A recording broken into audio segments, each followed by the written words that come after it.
हाफिज़ अफ्रीका का एक किसान था। वह अपने जीवन से खुश और संतुष्ट दोनों था। वह खुश था इसलिए संतुष्ट था, और संतुष्ट था इसलिए वह खुश था। एक दिन एक अक्लमंद आदमी हाफिज़ के पास आता है और वह हीरे के बारे में हाफिज़ को जानकारी देने लगता है और उसके महत्व के बारे में बताने लगता है। वह हाफिज़ से कहता है कि अगर तुम्हारे पास अंगूठा जितना बड़ा हीरा हो तो तुम पूरा शहर खरीद सकते हो, और अगर मुट्ठी जितना बड़ा हीरा हो तो शायद तुम पूरा देश खरीद लो। इतना जानकारी दे के वह वहाँ से चला जाता है। उस रात हाफिज़ को नींद नहीं आती। वह असंतुष्ट हो चुका था, इसलिए वह रात को सो नहीं पाता।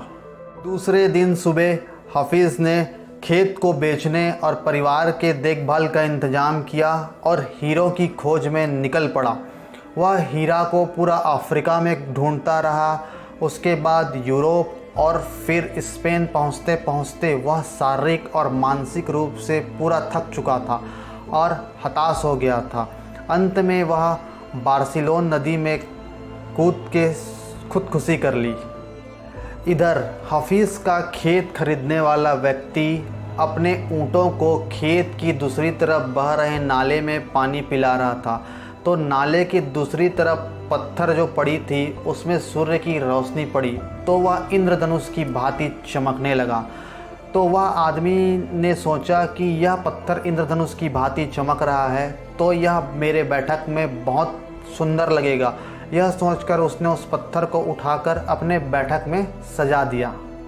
इधर दोपहर को हाफिज़ को हीरो के बारे में बताने वाला व्यक्ति खेत के नए मालिक के पास पहुंचा और वह खेत के नए मालिक से पूछता है, क्या हाफिज़ वापस आ गया? तो खेत के नए मालिक कहता है कि नहीं, लेकिन आपने ऐसा क्यों पूछा?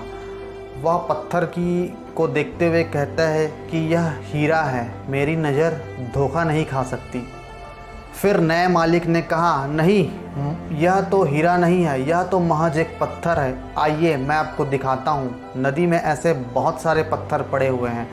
तो वह आदमी जो हीरे के बारे में हाफिज़ को बताया था, उसने पत्थर को कलेक्ट किया और उसको सैंपलिंग के लिए भेजा गया। तो पता चला कि वह बहुत कीमती हीरा है और उस नदी में और उस खेत में दूर दूर तक हीरे के खाने दबी हुई है।